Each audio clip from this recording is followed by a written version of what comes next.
Welcome to another episode of the Canyon Studios podcast. Once again, I am your host, Gianni, and I'm excited once again for the guest that we have on this episode.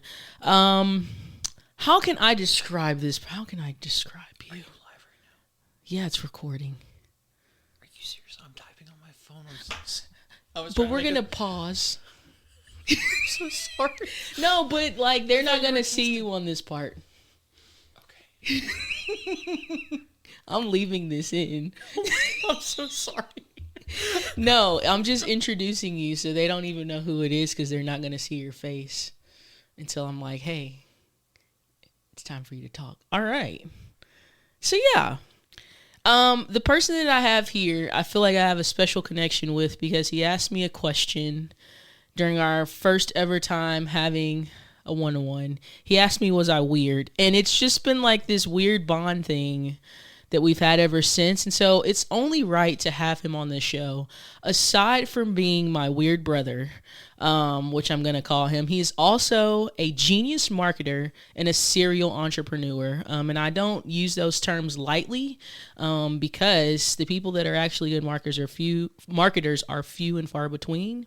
And people that do entrepreneurship right and understand marketing are also few and far between. So strap up. You're probably going to need a notepad because, yeah, these questions today are going to hit hard. So stay tuned, and I can't wait for you to hear from our guest today.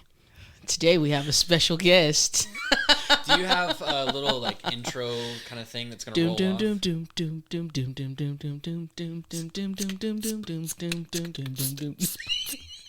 Y'all ready for this? Yeah,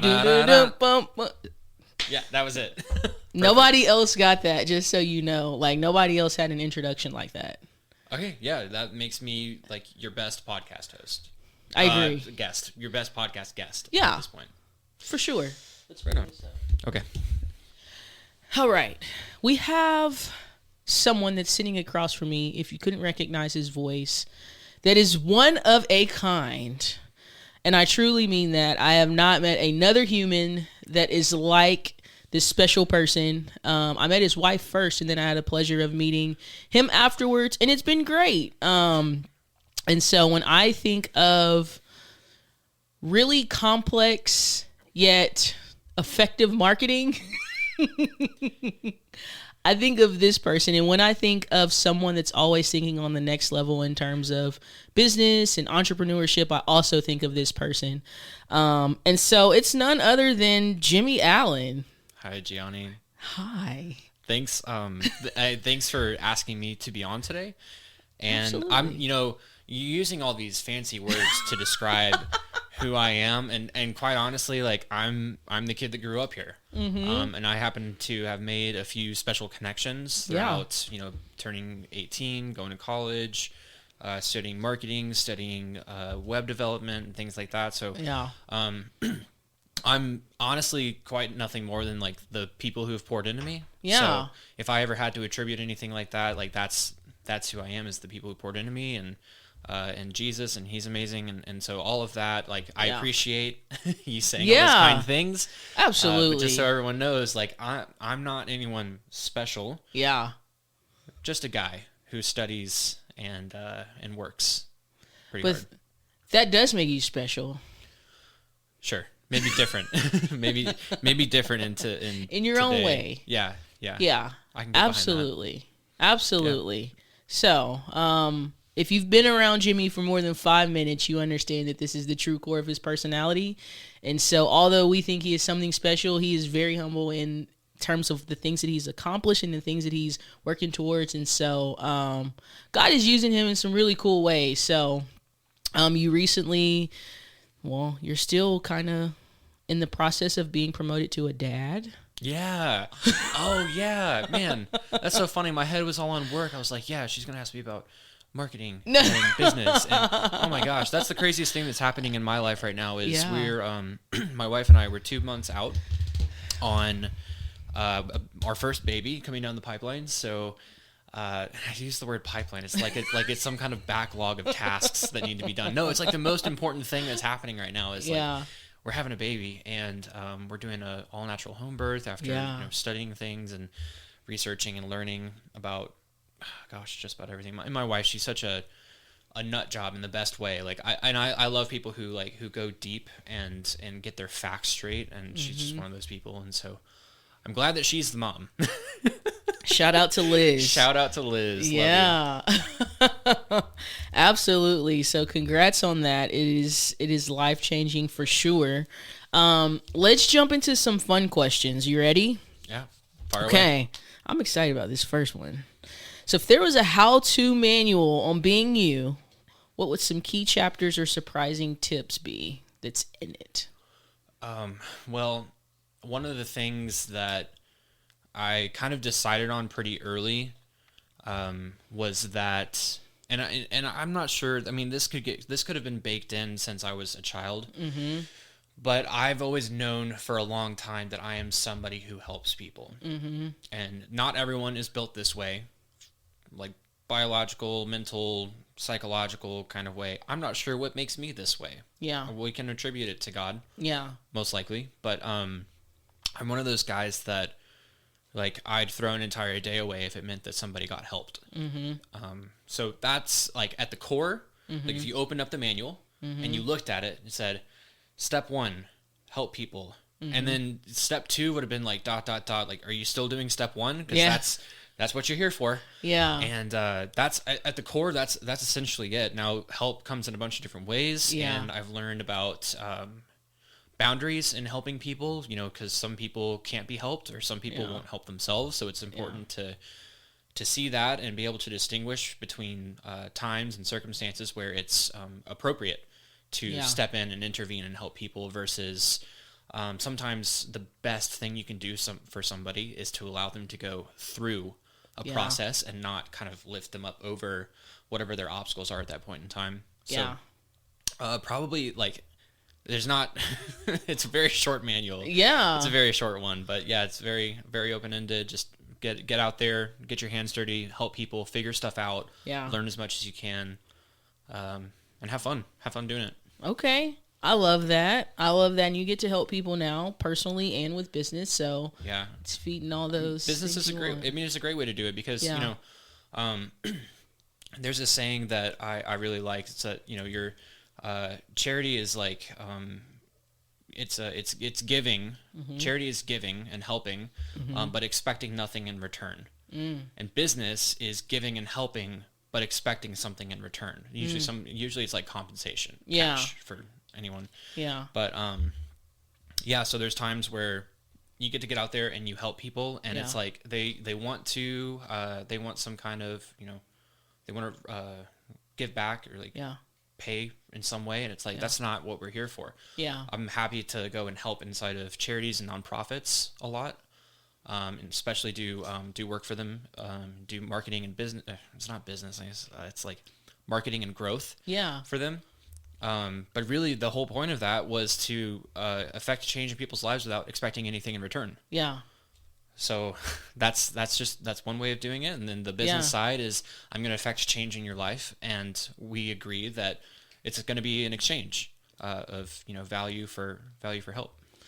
What do you think made you? It sounds like you have pretty much like a servant's heart. So, like, have you always been like that, or was there something that happened, or what's the earliest memory you have of like that? Are we allowed to curse? I don't care. You don't care? As long as you don't curse against Jesus, but no. Okay. No. It's quite the opposite. Like, so it's funny if anyone ever listens to this, who knew me in my like teenage years, they'll probably be like, yeah, he was kind of like that. But I, frankly, used to be an asshole. And I, sought out tension and aggression because I found it as attention. And it's like a box checked for me that I don't even know. It was just awful. Not awful.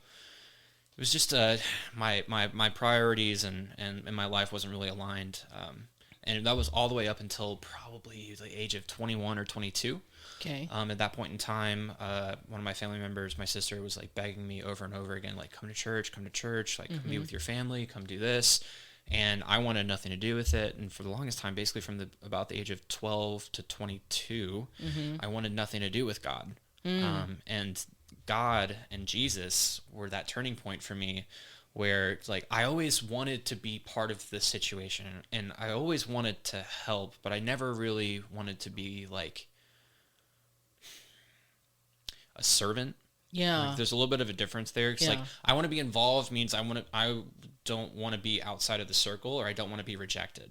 Okay. And so that's a lot of fear-driven stuff. Yeah. Right. Yeah. Versus I want to be a servant, which is like I'm there to get in and get my hands dirty and to serve, whether it comes back and helps me or affects me in a positive way, like at all. Yeah. So yeah, there was a period of time where I wasn't the way I am now. And then Jesus arrives on the scene. Yeah. And flips my world inside out. Yeah. So that was super cool.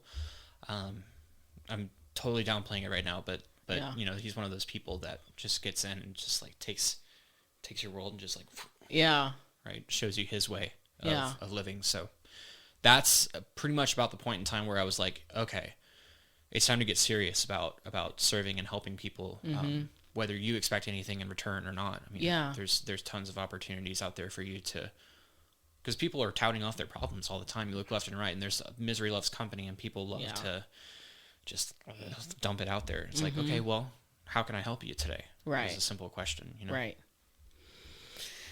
Yeah, what an impactful story. I think Jesus was with you all along. Yeah. You just didn't, it took you a second to realize it, but he's been there from day one, right? It's, to me, it's almost crazy to think about. It's like, why would he want to hang out with somebody like me?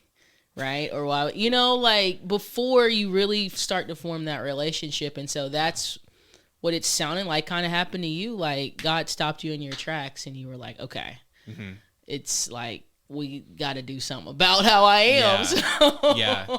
I mean, I don't know if we want to make today about my story with God and everything, because I know that there's a other, I guess, perspective that you're looking for today, kind of based on what we've talked about so far. But maybe if there's a round 2 and we want to focus on the Spirit and Jesus, like that would be a cool. Yeah, we'll have to. Did I just invite myself on for another episode? I sure you were did. always welcome.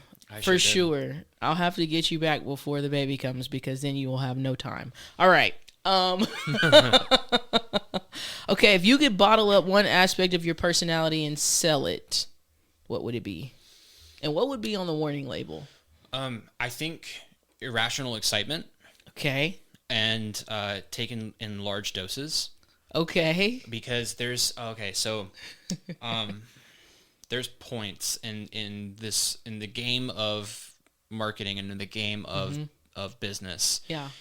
There's points where you hit this like epiphany. It's like, like, oh my gosh, the game just changed, and I get to take action on it. And those points are points of irrational excitement.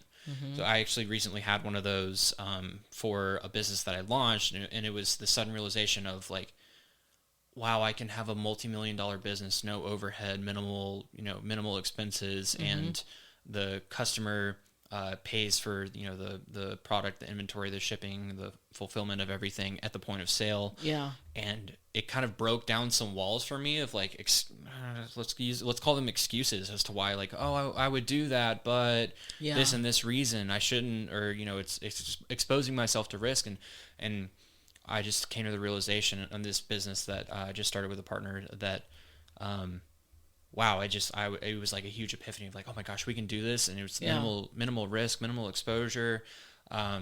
Really all it is going out and testing hooks, testing ideas, being a marketer, and reaping all the upside benefit of that game of entrepreneurship. And so that was really fun. But what that is like that aspect of me that's like when you hit that spark and that epiphany, it's like you take that and you ride that wave, and ship stuff out to the world. Okay, so you said irrational excitement would be on your warning label. I would say taken in large doses would be on your warning label. Because why would you take a little? Like you want to just be like, and then you're done. It's like Advil. Okay. It's like you're in pain, and Advil's like, well, just take one pill. Yeah. Like no, you take an Advil to like crush that pain. Which, by the way, I don't don't take a bunch of Advil. This is going the wrong direction. I get what you're saying. Don't take a bunch of drugs. Yeah. But if you were going to take irrational excitement, you should take a lot of that. You should be very excited and let that go the distance with you. I like it. All right. Last fun question. Well, all these are fun. If you had a chance to invite 3 people, dead or alive, real or fictional, for an ultimate dinner party, who would you invite? Dinner party, and it's myself and 3 people just around the table. It could be Anybody. Well, this is gonna, I don't know, this might be weird. Obviously the first one is like it's a gimme, right? Like everyone's got to bring back Jesus. And talk about life and and creation, and I would talk about all the things that he's shown me, whether it's supernatural or just what you can observe in real space and real time. Yeah. The other one is, it's kind of weird. She's alive, but I would bring my wife. Okay. Because I want her to be there, and so she can see Jesus. Yeah. And so that's one half of the pie there, and then on the other side there's because I read this question earlier, and I was thinking to myself, I kind of want to invite my grandfather. Yeah. I knew him growing up. It's not that like he was like completely absent, but I actually didn't get to like see him very much. Maybe like once or twice a year. Yeah. And so he lived in Kentucky and we lived in Georgia, and he would go play golf in Florida. So when like once or twice a year, whenever he was traveling back and forth, or maybe going to visit, I think we had cousins in Florida as well. And so whenever he'd go to visit, we'd get him for a Saturday on his way through. And I don't really know that much about him. And I wish I did, because I think that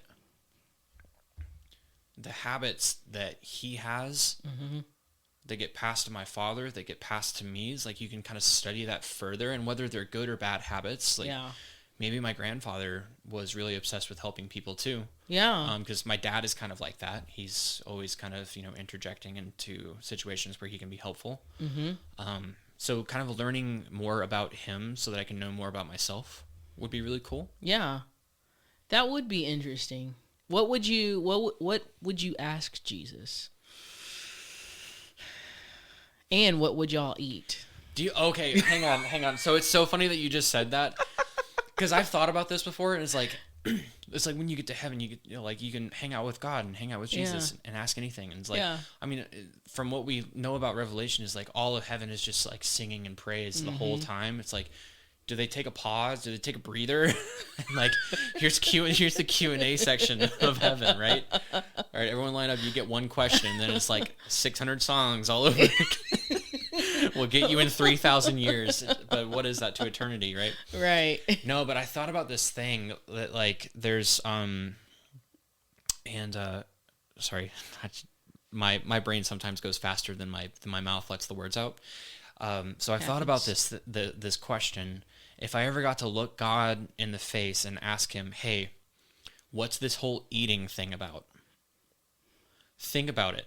We take physical matter, ingest it in our body, bring the materials and nutrients into our own matter, and make use of it for energy and expel the waste. Yeah. Why did he do that? Why I don't know. Isn't that such a weird question? I guess. But if you think about what eating is, like, it's true.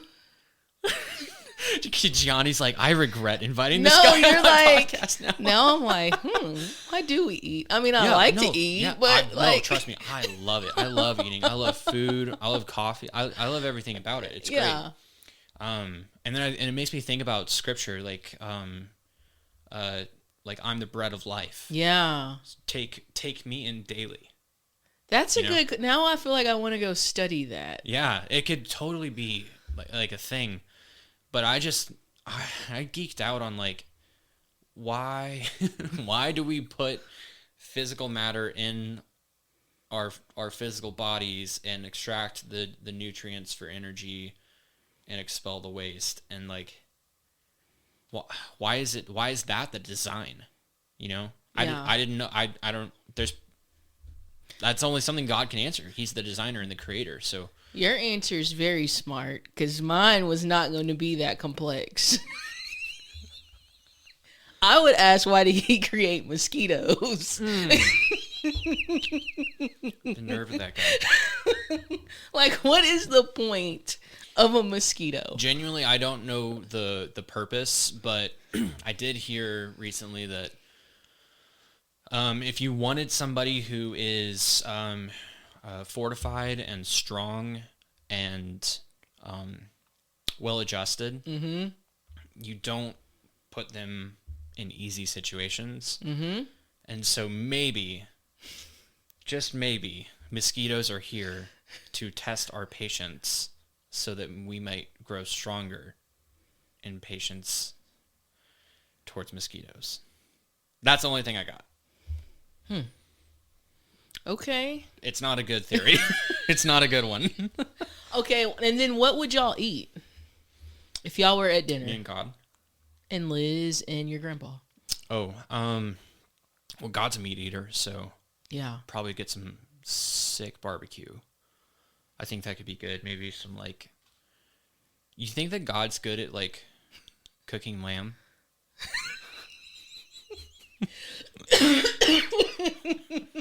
I mean, I think he can be. Maybe, I don't know. Because, like, the Greeks got it pretty okay. Yeah. And, like, I mean, they do a pretty good job with the whole, like, mint rub thing with the, you know, a rare lamb shank. Maybe God's got a different process.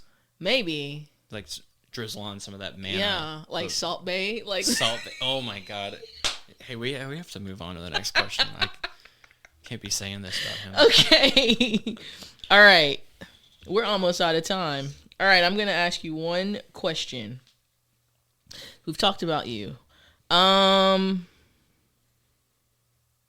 going to let's talk about failure for a second, because I feel like you can look at failure a bunch of different ways, but being a serial entrepreneur and a marketer, I'm assuming a lot of failure in what it is that you do.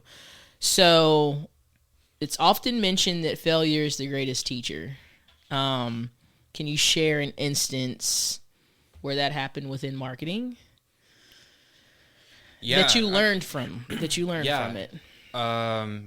The whole point of marketing is to get a product or service out to an audience with pain points. Yeah, I guess. Yeah, connecting people who have problems with a solution of best fit. Yeah. And the process of doing that is actually constructing offers for people. So people like to think that, like, oh, I've got this nice bow-tied, perfect product. But if they never had, an audience of people who actually wanted it, it's like, well, it's cool that you got that thing, but no one's going to buy it. Yeah. So they didn't do their market research, right? And vice versa. You can know your market intimately and not get the right product built out or the right solution built out that satisfies the needs of the market. So you've left them starving. Yeah. And so the name of that game is actually like crafting offers. And in crafting offers, it's funny because you use the word failure, but it's not. It is technically a failure, but it's just like a failure on this iteration. So, So we're gonna try another one. Like, let's try a different hook. Okay, cool. This hook landed, but when they got to the next step of the conversion process, they watched for 18 seconds and then they bounced. Why is that? Why couldn't we hold their attention? Why couldn't we get them to move on to the next step? Yeah. And so you're constantly tweaking and crafting this process of conversion in your marketing. And so that, to me, it's like the failure is an indication of a change in the process. Or just a change of like the creative or the content, whatever it might be. So it's failure, but it's really, a better word is testing. Yeah. So you've got people going through this flow of process that in my world, we call it a sales funnel. Some people call it a flywheel. Some people are just like, it's my marketing. Yeah. But if something's not working, yes, it's failing, but that doesn't mean that you have failed. That doesn't mean the business has failed. It is quite literally just change it up. Yeah. Get something new, something fresh in there, something more engaging and attention grabbing, and always be putting things in there that promote people engaging to take the next step. Right. Like at the end of this podcast, I think it's going to be very important that people go and visit, Gianni's profile, go visit Canon Studios, go, subscribe to the podcast, right? Prompting them to go do the next step of the process. Yeah. So that they get further engaged with you. That's the conversion process for marketing. Okay. I love it. Let's as we start to wrap up, right? We've talked a lot about you personally, but how do you help people with that, with exactly what you were just talking about? I know what you do, but there's probably some people listening who don't know who you are. Yeah, that's a great point. Yeah. It's very funny because people will ask this a lot, and I have some friends that make fun of me because they're like, Jimmy, I've known you for 15 years, and I swear I still can't tell you, I can't explain what you do. Yeah. Which is kind of funny because the simplest way to put it is websites, which anyone can go and build up a website that is essentially like a digital brochure of your business, which is like, here's my logo, here's all my brand colors, here's where you can find me on the map, here's the phone number you can call. But that's leaving the ball in the court of the visitor. Yeah. And that's leaving everything up to them. And what I do that is like the antithesis of a glorified website brochure type of experience is when someone lands on a page that I create, I'm actually calling them out by name. So it might be like stay-at-home moms that are looking to earn a side income. And that it says that somewhere around the top of the page so that they can immediately self-identify with the content on the page. Yeah. That means I know who this is for. I know who I am, and I know who this is for. Yeah. And the next thing is like, are you experiencing this problem pain point? Like, are you stuck at home feeling like you're not contributing toward the income of the house? Do you feel stuck in the position you're in of raising these children? And it's not a bad thing. I'm quite honestly riffing right now, and I'm not saying this about any stay-at-home moms at all because it's harder than working. I guarantee it. Yeah. But you call it that pain point, like whatever that thing is that they're feeling, that pain trigger for them, and then you start to offer up a product solution or a service solution for them. And so what's that new opportunity that they can step into? And here's how you can get that, how you can engage with my business by dropping your email address down below, or here's the credit card fields, put in your credit card, I'll take you to the next step. We're going to go to walk you through the training. We're going to show you all the steps you can do so that you can start earning a side income and help contribute toward the income of the household. Okay. And that whole process that I just walked people through on the page. Yeah. That is a sales funnel. Now, none of that is like, hey, this is my business. We do this thing. And if you want, maybe like there's a phone number at the bottom of the page. You could call it up and we could talk. Yeah. If you're open to it. Yeah. It's never like that. It's like, I'm grabbing you by the shirt and I'm pulling you into this new opportunity. Yeah. That's what a sales funnel is. And I think that probably starts with knowing exactly who you're speaking to. So people have to have a very clear idea of it cannot be generic or it won't be effective. I think that was a question. Yeah.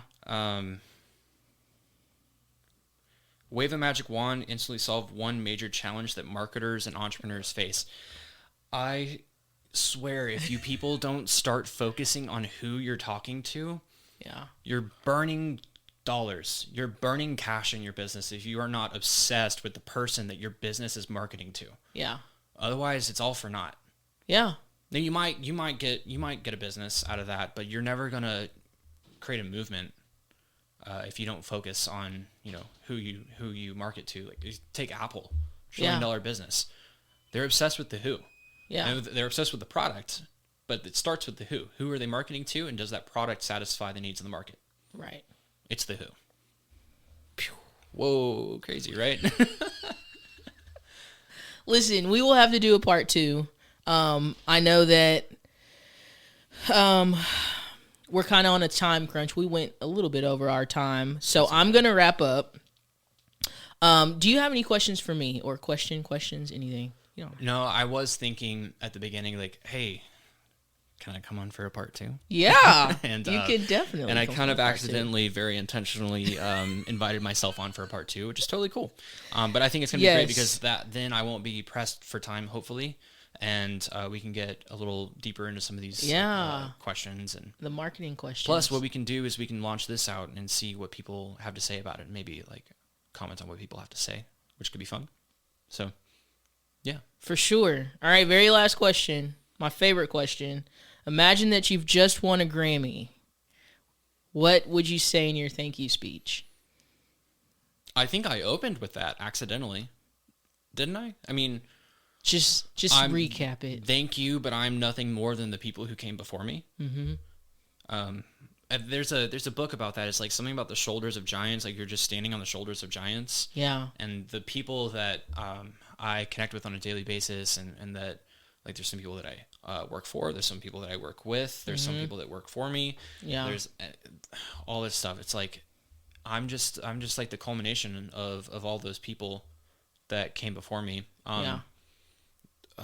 Thanks, Liz. Thanks, Jesus. Love you.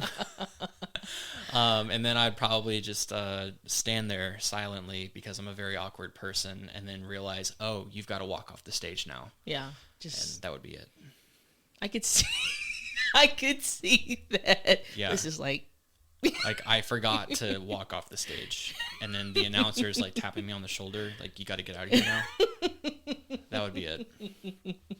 That would be great. Well, this has been wonderful. We'll have you on for a part 2. We got to know kind of all about you. We were all up in your business.